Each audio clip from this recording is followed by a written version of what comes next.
विद्यार्थी मित्रांनो, सह्याद्री ट्युटोरियल्स मध्ये तुमचं स्वागत आहे. आज अतिशय आनंद आहे. कोणत्या गोष्टीचा? तर या वर्षी आपण 11वी साठी ऑनलाईन बॅच आज लॉन्च करतोय. 7वी बॅच आहे. म्हणजे सलग 7वं वर्ष आहे आपण ऑनलाईन कोर्सेस YouTubeवर घेतोय. तुमचा प्रचंड प्रतिसाद मिळतोय. त्याबद्दल तुमचे मनापासून धन्यवाद. आणि व्हिडिओच्या सुरुवातीलाच एक रिक्वेस्ट करायची आहे. जर तुमचा मित्र 11th स्टँडर्ड मध्ये असेल किंवा काही पालक हा व्हिडिओ बघतायत आणि तुमच्या मित्रांचा एखादा मुलगा किंवा मुलगी 11वीत असेल, तर त्यांच्याबरोबर हा व्हिडिओ नक्की शेअर करा. मी असं म्हणत नाही, की माझा कोर्स त्यांनी घेतलाच पाहिजे, असं काही नाहीये. पण जे मी मार्गदर्शन या व्हिडिओमध्ये करणार आहे, हे सगळ्यांसाठी इम्पोर्टंट ठरणार आहे. मी तुम्हाला सांगू का? आपल्या बॅचचं नाव असणार आहे सह्याद्री 2027. का लिहिलं? कारण ही जी मुलं आत्ता 11वीत जाणार आहेत ना, ते 2027 मध्ये सीईटीची एक्झाम देणार आहेत. बरं, माझी एक तुम्हाला रिक्वेस्ट आहे. तुम्ही या माझ्या नंबरवर कॉल करा. व्हिडिओ बघून झाल्यानंतर पण तुमचे काही प्रश्न असलेच पाहिजेत. तुम्ही माझ्याशी अगोदर बोला आणि मगच तुम्हाला कोर्स पर्चेस करायचा आहे. बरं, या कोर्समध्ये काय असणार आहे हे डिस्कस मी करणार आहे. पण त्याच्या अगोदर एक रिझल्ट तुमच्याबरोबर डिस्कस करायचा आहे. अथर्व शिंदे गेल्या वर्षीचा माझा रिझल्ट आहे बरं का. पण हा रिझल्ट तुमच्यासाठी अतिशय इम्पोर्टंट आहे. आता इथं बघा, की इंग्लिशमध्ये त्याला 62 आहेत. करत नाहीयेत मुलं, करत नाहीत. लास्ट मोमेंटला इंग्लिशचा अभ्यास करतात बरं का. पण मी यावर्षी ऑफलाईनमध्ये मुलांना सांगितलंय. आम्ही इंग्लिशचे लेक्चर स्टार्ट सुद्धा केलेत. तुम्हाला सुद्धा रिक्वेस्ट करतोय बरं का. आता 12वीची काही मुलं असतील, इव्हन 11वीतले असतील. सुरुवातीपासून इंग्लिशकडे दुर्लक्ष करायचं नाही, करायचा आहे अभ्यास. बरं. मॅथेमॅटिक्समध्ये त्याला 94 मार्क आहेत. हे इम्पोर्टंट आहे हां. Derivative, integration, application of derivative किती अवघड टॉपिक वाटतात मुलांना. 94 त्याचा स्कोर आहे आणि फिजिक्स तर किती अवघड येतो आणि फिजिक्समध्ये मी तुम्हाला सांगतो, मी जेवढ्या मुलांचे रिझल्ट्स बघितलेत ना 12चे, तर 100 पैकी 35 ते 45 मध्ये जवळ-जवळ 90% मुलं आहेत. म्हणजे एक्झाम देणाऱ्या 100 मुलांपैकी 10च मुलं आहेत, की जे चांगला स्कोर करतायत. उरलेल्या 90% चा स्कोर एवढ्यामध्येच आहे. त्या 90% मध्ये निम्म्यापेक्षा जास्त मुलांचा स्कोर 35 असतो. आणि या 35 पैकी कॉलेजनं प्रॅक्टिकलचे मार्क 30 दिलेले असतात. म्हणजे मुलं वर्षभर 2 वर्ष अभ्यास करून फक्त 5 मार्क पाडतायत. तिथं अथर्व शिंदे, ओके, तुम्ही हे नंबर वगैरे त्याचे लक्षात घ्या. मी त्याचा 10वी रिझल्ट तुमच्यावर शेअर करणार आहे. आणि त्याला बघा फिजिक्समध्ये 84 आहेत, केमिस्ट्रीमध्ये हे आहेत, कॉम्प्युटर सायन्समध्ये आहेत आणि 78% आहेत हां. नोट डाउन करून ठेवा. 78% आहेत. ओके, चला. आता अथर्वचाच आपण 10th स्टँडर्डचा रिझल्ट हायलाइट करूया थोडंसं. बघू आता हा रिझल्ट. ओके. नाव, या सगळ्या गोष्टी लक्षात ठेवा आणि सगळ्यात शॉकिंग आता बघा, की मॅथ्समध्ये अथर्वला फक्त 50 मार्क होते. फक्त 50 मार्क. 10वीला अल्जेब्रा, जॉमेट्री कुठं अवघड आहे. 100 पैकी 100 मार्क किती मुलं पाडतायत आणि त्यांना 12वीत किती पडतायत, तो अतिशय महत्त्वाचा मुद्दा आहे. त्याच्यावर मी जास्त वेळ घेणार आहे. पण इथं फक्त 50 आहेत आणि सायन्स आणि टेक्नॉलॉजीमध्ये अरे 53 आहेत रे. आणि मग 50 आणि हे थोडंसं मी झूम करतो आणखीन बघा. थांबा. म्हणजे बघा, दिसतात तुम्हाला मार्क 50 आणि 53. आणि 50 आणि 53 मार्क असणारा स्टुडंट सुद्धा 12वीच्या पुन्हा बोर्डच्या एक्झाममध्ये 94-84 कडे जातोय. आणि तेवढंच नाहीये, सीईटीचा रिझल्ट पण तुम्हाला दाखवतो, की अथर्वला सीईटीत सुद्धा 95.87 मान्य आहे. 99 नाहीयेत. मान्य आहे 97 नाहीयेत. पण 95.87 सुद्धा आम्हाला कमी नाहीयेत. बर, एक प्रश्न महत्वाचा आहे, की मग अथर्वला विचारलं, की एवढे चांगले मार्क कसे पाडले? एका सेकंदात उत्तर. सर तुम्ही सांगाल ते मी केलं. कळालंय तुम्हाला? मग आता पहिली सूचना 11th मध्ये जाणाऱ्या मुलांसाठी, की क्लिअरली बरं का, की तुम्ही ऑफलाईन कुठल्यातरी क्लासमध्ये असाल. ठीक आहे. मी आता कलर जरा चेंज करतो. ऑफलाईन असू दे. किंवा तुमच्याकडं ऑनलाईन एखादा चांगला कोर्स असेल. सगळेच कोर्सेस चांगलेच आहेत असं मी मानतो. सगळे ऑफलाईन क्लासेस चांगलेच आहेत. रिझल्ट प्रत्येक क्लासचा बॅनरवर लावलेलाच असतो, लक्षात घ्या. दुसरी गोष्ट, की तुम्ही कॉलेजमध्ये सुद्धा जात असाल, तर या सगळ्या ठिकाणी जे तुम्हाला शिकवलं जातं, त्याचा एक प्रॉपर प्लॅन अभ्यासाचा असला पाहिजे, हे लक्षात घ्या. तिथं तुम्ही समजा क्लासला जाताय. शिक्षकाला एक अनुभव असतो रे. त्या अनुभवातून तुम्हाला ते गाईड करतायत ना. मग अशा वेळेस ते जे सांगतायत ना, ते लक्ष देऊन ऐकलं पाहिजे आणि ते फॉलो केलं पाहिजे. म्हणजे इथं अथर्व सारख्या मुलांचं काय, की "सर तुम्ही सांगताय ना, माझा तुमच्यावर विश्वास आहे, मी ते करतो." ओके. म्हणजे काही गोष्टी असतील, म्हणजे कुठल्या स्टेजला अभ्यास किती उंचवला पाहिजे, तर ते जमलंच पाहिजे. मी तुम्हाला सांगतो माझ्या ऑफलाईनच्या मुलांना मी क्लिअरली इतकं स्ट्रिक्ट ठेवलंय ना, मोबाईल दिला जाणारच नाहीये. म्हणजे माझ्याकडे जे हॉस्टेलला मुलं राहतात ना, त्यांना मोबाईल मिळणार नाहीये. दुसरी महत्त्वाची गोष्ट, सुट्टी बिलकुल नाही. आता मी तुम्हाला सांगतो क्लिअरली दिवाळीला दिले तर 2 दिवसात सुट्टी त्यांना देणार आहे. डायरेक्टली सी-ई-टीची एक्झाम झाल्यानंतरच त्यांना सुट्टी असणार आहे. बरं ही 11th स्टँडर्डच्या मुलांना एवढं नाही. मी तुम्हाला सांगतो माझ्या हॉस्टेलला 11th पण मुलं आहेत. दर आठवड्याला ते घरी जातायत. गरजेचं आहे. लहान मुलं आहेत. थोडेसे म्हणजे मी तुम्हाला काय सांगतोय, 12th मध्ये तर आपण खूपच स्पीड वाढवलं पाहिजे. पण 11thला वेगळा प्रकार आहे थोडासा. मग पूर्ण दुर्लक्ष नाही बरं का बाळांनो, पूर्ण दुर्लक्ष नाही. करायचा आहे अभ्यास. आणि आता महत्त्वाच्या गोष्टीवर पहिला डिस्कस करूया. मी काय लिहिलं रे फळ्यावर? 10वी 98% मार्क आहेत आणि 12वी मग किती मार्क पडतील? मी तुम्हाला सांगतो शॉकिंग आहे. मी अशी कितीतरी उदाहरणं बघितलेत. एक्झाम झाल्यानंतर, रिझल्ट नंतर मुलं मला भेटायला येतात. अरे 99 पर्सेंटाइलचा पण मुलगा माझ्याकडे आला होता तुळजापूरवरून आणि सी-ई-टीचा त्याचा जो पर्सेंटाइल होतं, ते होतं ओन्ली 5 5च पर्सेंटाइल. बरं ते जाऊ दे. लास्ट इयर पण माझ्याकडे एक मुलगा होता, की त्याचं सी पर्सेंटाइल ओन्ली 1 पर्सेंटाइल होतं. ओके.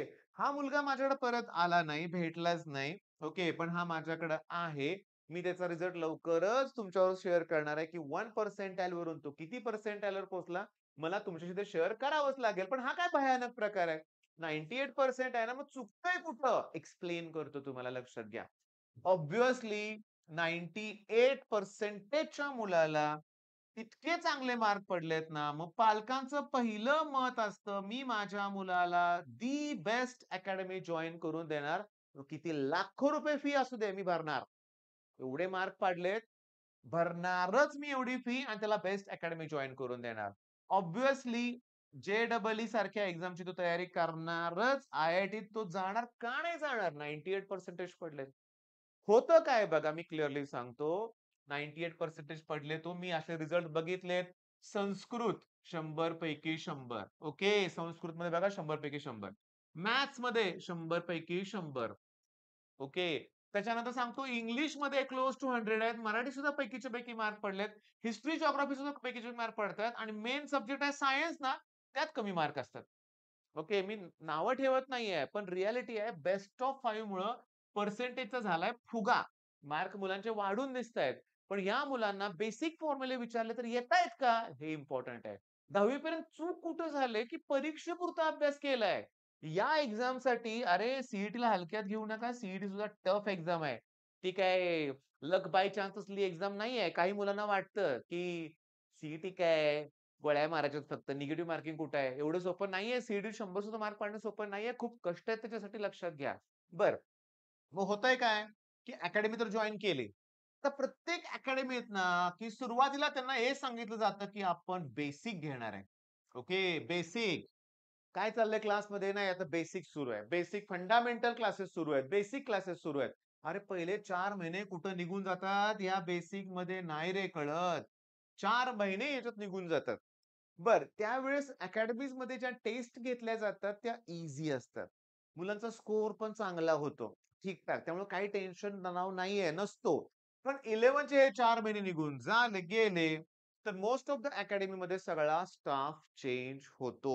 रिॲलिटी आहे. मी जे घडलंय ते तुम्हाला सांगतो. हजारो, हजारो मुलांशी बोललोय म्हटलं तरी काय वाईट चुकीचं नाही ठरणार. आणि त्यातून ज्या गोष्टी घडल्या ते मला सांगतो.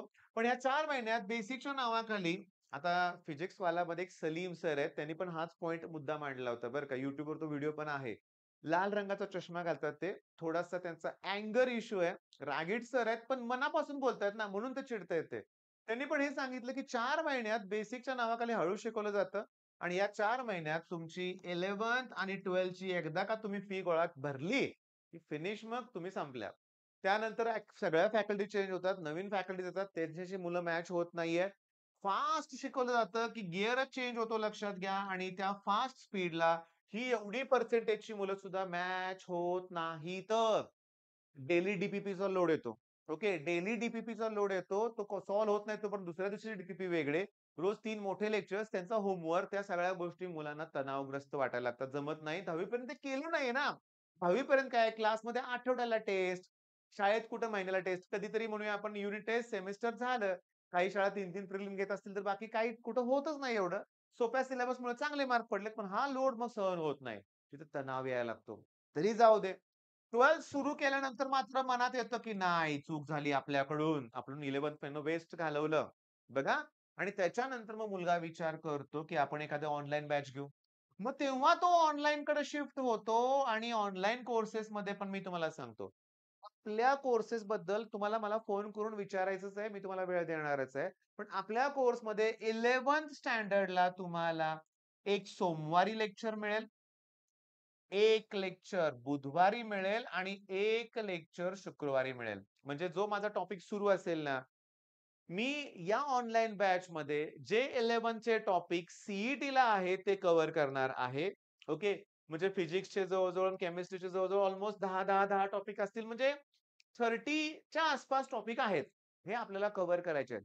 तुमच्या लक्षात आलं जे सी-ई-टीला सिलेबस आहे तो मी कव्हर करणार आहे. बरं हे करत असताना मी तुम्हाला सांगतो 3च लेक्चर्स प्रोव्हाईड करणार आहे तुम्हाला. ओके. मग माझा फिजिक्सचा एखादा टॉपिक या 3 लेक्चरमध्ये कव्हर होतो 11th स्टँडर्डचा विथ डिटेल होतो लक्ष द्या. काही छोटे टॉपिक तर 1-2 लेक्चरमध्ये कव्हर होतात. रेडॉक्स रिएक्शन सारखे. काहींना वेळ लागतो लक्षात घ्या. पण डिसेंबरपर्यंत सगळा पोर्शन क्लिअर होतो हे 30 टॉपिक.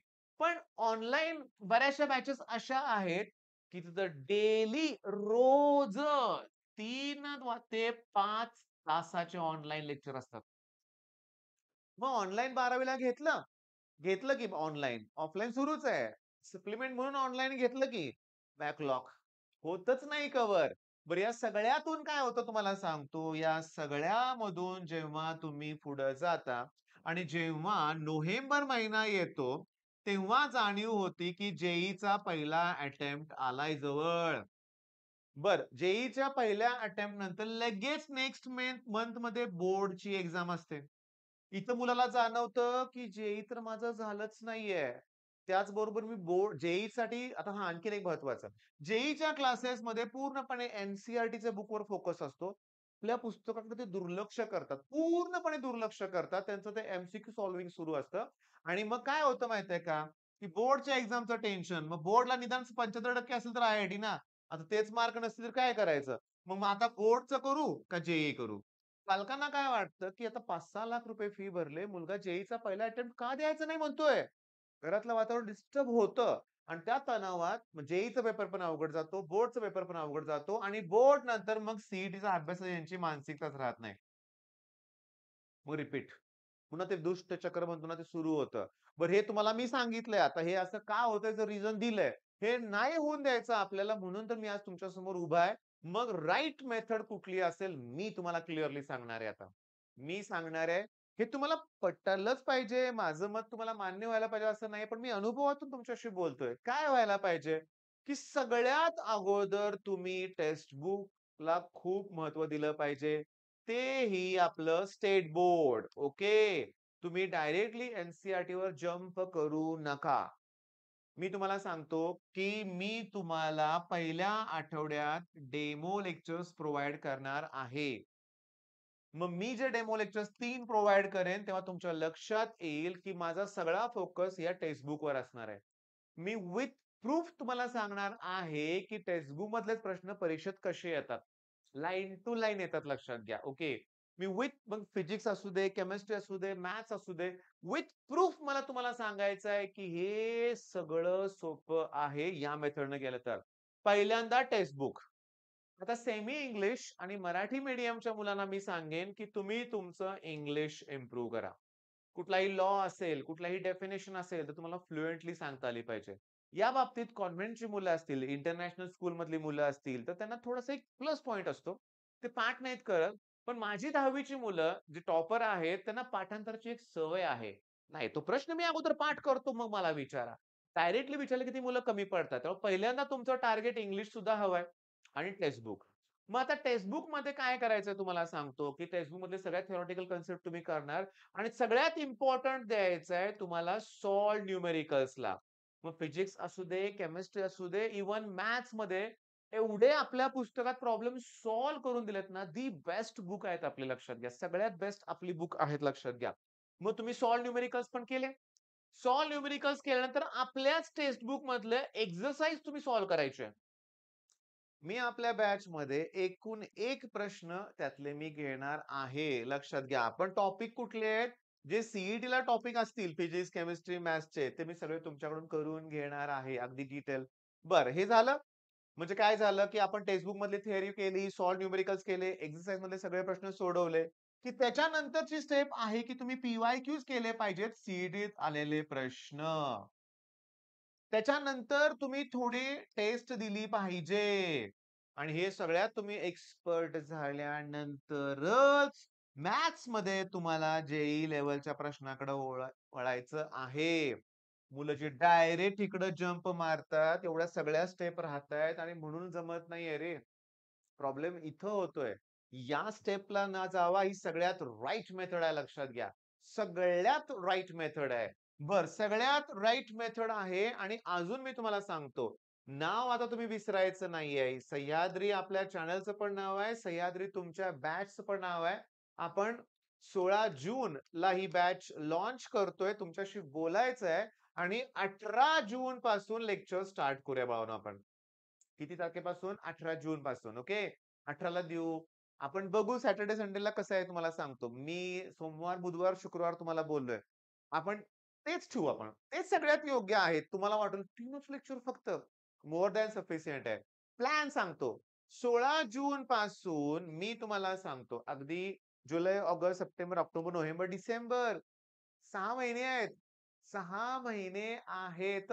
6 महिन्यात 24 आठवडे आहेत. ओके. मग मी तुम्हाला सांगतो अ, July, August, September, October, November, December आणि जानेवारी. मी क्लिअरली सांगतोय लक्षात घ्या. मी पकडतोय म्हणजे मी सरळ क्लिअरली सांगतोय, की 31 जानेवारी ही लास्ट डेट राहील. त्याच्या अगोदरच आपला 11th स्टँडर्डचा सीईटीचा सगळा पोर्शन जवळ-जवळ त्या 30च्या आसपास टॉपिक आहेत. हे कव्हर होतील. हा महिना का वाढलाय माहितीये का? दिवाळी आहे ना थोडीशी मध्ये, त्यामुळे 1-2 आठवडे सुट्टी राहील त्यावेळेस क्लासला. हो. 11वीच्या मुलांना. 12वीत मी सुट्टी दिलीच नाही यावेळेस लक्षात घ्या. ओके. म्हणजे व्हॅकेशन उन्हाळी जे वर्ग होते ना, तेव्हा सुट्टी दिली नाही माझ्या बॅचला. लेक्चर सुरू होते म्हणूया आपण. 31 जानेवारीपर्यंत तुमचा 11चा सिलेबस संपणार, पण ते 2026 आहे बरं का बाळांनो. ओके. आणि त्याच्यानंतर नोव्हेंबर एंड पर्यंत किंवा ऑक्टोबरमध्ये सुद्धा तुम्हाला 12चा सीईटीचा सगळा पोर्शन त्यात कव्हर केला जाणार आहे. हे लक्षात घ्या. सगळा पोर्शन त्यात कव्हर केला जाणार आहे सीईटीचा. आणि नोव्हेंबर पर्यंतच तुमच्या दर रविवारी टेस्ट होणार आहेत. दर रविवारी. मी तर म्हणतो या बॅचला सुद्धा या रविवारी टेस्ट ठेवूया, ठेवूया, ठेवूया. किंवा मला असं वाटतं रविवारच्या ऐवजी सॅटर्डेला टेस्ट ठेवूया आपण.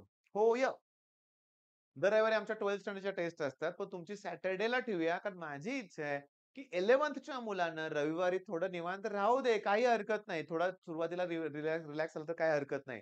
नंतर मी सोमवारच्या टेस्ट सुरू करेन किंवा मंगळवारच्या जेणेकरून तुम्हाला रविवारी सुद्धा अभ्यास करावा लागेल. नोव्हेंबरला एवढं झाल्यानंतर मी तुम्हाला सांगतो, की मग जेईच्या पहिल्या अटेम्प्टमध्ये तुम्हाला रिव्हिजनला वेळ मिळतोय रे. आम्ही सीईटीची बॅच घेतोय. आम्ही सीईटीसाठी अभ्यास करतोय. पण जेईई लेव्हलच्या मॅथ्सकडे जावं लागणार आहे. म्हणजे काय अवघड प्रॉब्लेम? लेंदी. सीईटीला आपल्याला वेळ कमी आहे. प्रॉब्लेम लेंदी येतायत. हा सगळ्यात मोठा प्रॉब्लेम आहे. पण सांगू का तुम्हाला, की जेईई लेव्हलचे प्रॉब्लेम सोडवले आपण. जेईईच्या पहिल्या अटेम्प्टची चांगली तयारी केली. आपल्याला तिकडे बघायचं नाहीये. पण आपण ती एक्झाम देणार आहे. मग जेईई नंतर जो पुढचा महिना मिळतोय, त्यात आपली बोर्डची छान रिव्हिजन होते. ओके. आणि बोर्ड नंतर 45 दिवस मिळतायत तुम्हाला. त्यात सीईटीची परत फुल लेंथ टेस्ट होतायत. फुल लेंथ टेस्ट म्हणजे 200 मार्काच्या टेस्ट. मी तुम्हाला सांगतो हे टॉपिक वाईज टेस्ट केल्या आणि फुल लेंथ ग्रुप टेस्ट बघितलं, तर 100-150 टेस्ट आपल्या होतात बरं का. त्याच्यापेक्षा जास्तच होतील लक्षात घ्या. जास्तच होतील. नक्की जास्त होतील. आता हा सगळा जो प्रकार आहे, हे सगळं मी तुम्हाला जे सांगितलं, हे आम्ही जे कव्हर करून घेतोय, त्याचा रिझन सांगतो, की जेव्हा तुम्ही 12th मध्ये जाल, तेव्हा आम्ही तुम्हाला संघर्ष बॅच प्रोव्हाईड करतोय. की ज्याच्यामध्ये फिजिक्स आणि केमिस्ट्री बोर्डची प्रॉपर तयारी करून हे 12th साठी आहे बरं का. ओके. म्हणजे 2026च्या फेबमध्ये सुरू होणार. म्हणजे ही बॅच तुम्हाला आम्ही प्रोव्हाईड करणारच. रिझल्ट पाहिजे लक्षात घ्या. त्याच्यानंतर फिजिक्स, न्यूमेरिकल आणि ऑर्गॅनिक केमिस्ट्री हा काय प्रकार आहे? तर सांगतो तुम्ही सीनियर्सला विचारा. फिजिक्सचे न्यूमेरिकल जमतच नाहीत मुलांना, रिएक्शन जमत नाहीत. त्यासाठी सेपरेट बॅच आणि ह्याच्यामध्ये फक्त आणि फक्त टेक्स्ट बुक मधले क्वेशन्स घेतले जातात. न्यूमेरिकल्स फिजिक्सचे असू देत, नाहीतर केमिस्ट्रीमध्ये नाही बरं का. फिजिक्स, न्यूमेरिकल, केमिस्ट्रीमध्ये फक्त ऑर्गॅनिक रिएक्शन्स मी इथं घेतोय. बरं, त्याच्यानंतर मी तुम्हाला सांगतो, की एक क्रॅश कोर्स असतो, की त्यात तुम्हाला सीईटीचे physics plus chemistry plus maths, संघर्षमध्ये मॅथ्स नाही बरं का, तुमचं घेतलं जातं. एमसीक्यू प्रॅक्टिस घेतली जाते. पण एक तुम्ही गंमत बघितली का रे 12th स्टँडर्डच्या मुलांचा प्लस पॉइंट? संघर्ष बॅचमध्ये पण टेक्स्टबुकमधले न्यूमेरिकल होतायत की. न्यूमेरिकल बॅचमध्ये पण होतायत ना. क्रॅश कोर्समध्ये सुद्धा फिजिक्स होतंय ना. मग 3-3 वेळा एक टॉपिक रिवाईज करून होतंय. मग का नाही रिझल्ट लागणार चांगला सांगा बघू? बरं, इथं एक सगळ्यात महत्वाचं, की 11th मध्ये थोडंसं कमी वेळ मी तुम्हाला देतोय. माझं रिझन तेच आहे, की माझी पालकांना रिक्वेस्ट आहे. काही मुलांना मोबाईल वगैरे घेऊन देऊ नका. सोमवार, बुधवार, शुक्रवार 3 दिवस फक्त आईकडे फोन आहे. मुलाला 1 तासासाठी फोन द्या. 1-1.5 तास मोर दॅन सफिशियंट राहील. 11th मध्ये देऊच नका मुलाला फोन. ओके. मी आता असं इमॅजिन करतोय, की पालकच हा व्हिडिओ बघतायत आणि हो तसंच आहे. हजारो पालकच मला फॉलो करतायत आणि तो विश्वास मी संपादन केला याबद्दल मी खूप समाधानी आहे. मी खूप पालकांशी बोलतो. फार बरं वाटतं मला. रिझन काय आहे तुम्हाला सांगतो, की त्यांना पण माहिती आहे ही गोष्ट फार त्रासदायक आहे. आणि मी क्लिअरली सांगतो, की 12thचे माझ्याकडे जेवढी मुलं आहेत, पालक आहेत, मी त्यांच्या बऱ्याच जणांना कन्व्हिन्स केलंय आणि त्यांना सगळ्यांना मी टॅब घ्यायला लावलाय. का टॅब? कारण तो जो टॅब आहे ना, लक्षात घ्या, की तो लॉक करता येतो. मुलं कुठलंही वेगळं ॲप्लिकेशन त्यात घेऊ शकत नाही. फक्त आपलंच ॲप्लिकेशन राहील आणि अजून एखादं चांगलं ॲप्लिकेशन असेल तुमच्याकडे तेवढंच फक्त. एज्युकेशन पर्पज दुसरं काय नाही. म्हणजे मोबाईलमुळं नुकसान होणार आहे. तुम्ही दिला ना मुलाला मोबाईल, की तुम्ही समजून घ्यायचं कंट्रोल राहणार नाही. हां, गेमिंगकडे वळेल, Instaकडे वळेल, काही वेगळे उद्योग करत बसेल. नको आहे ते लक्षात घ्या. मग तुमच्या लक्षात आलंय. पण 11thला मी तुम्हाला जे देणार आहे, म्हणजे आपल्याला 3 लेक्चर्स असणार आहेत एका आठवड्यामध्ये. अ, त्या आठवड्यात तो टॉपिक कंप्लीट झाला, की त्याच्यावर पुन्हा टेस्ट होणार आहे. ओके. तुमचे काही डाउट्स असतील तर नंबर मी पुन्हा देतोय 8087318064 या नंबरवर तुम्हाला मेसेज करायचा आहे. बरं, आता सगळे प्रश्न मला तुमचे हवे आहेत. तुमचे सजेशन्स हवे आहेत मला. 16 तारीख आहे माझ्याकडं, 17 तारीख आहे, 18 तारखेला मी लेक्चर स्टार्ट करतो. मी केमिस्ट्री पासून स्टार्ट करणार आहे. Some basic concept of chemistry. पण क्लिअरली हे 2 दिवस मला तुमच्याशी बोलायचं आहे. ओके. तुमच्याशी बोलायचं आहे आणि मग मला चांगली सुरुवात एक करायची आहे आणि हो, असा रिझल्ट मला सगळ्यांचा हवा आहे. आणि हे पर्सेंटाइल सुद्धा मला इन्क्रीज दिसलेलं पाहिजे तुमच्याकडून आणि होतंय झालेलं आहे. बरं, मग आता बॅचचं नाव सह्याद्री 2027 ओके. आणि नवीन कोर्स आपण लॉन्च केलेला आहे, पण लेक्चर्स तुमच्याशी बोलल्यानंतरच स्टार्ट होणार आहेत. खूप तुमच्याशी बोललो, एवढा वेळ तुम्ही मला दिला त्याबद्दल मनापासून धन्यवाद. तरी काही प्रश्न असतील तर नक्की विचारा. All the best.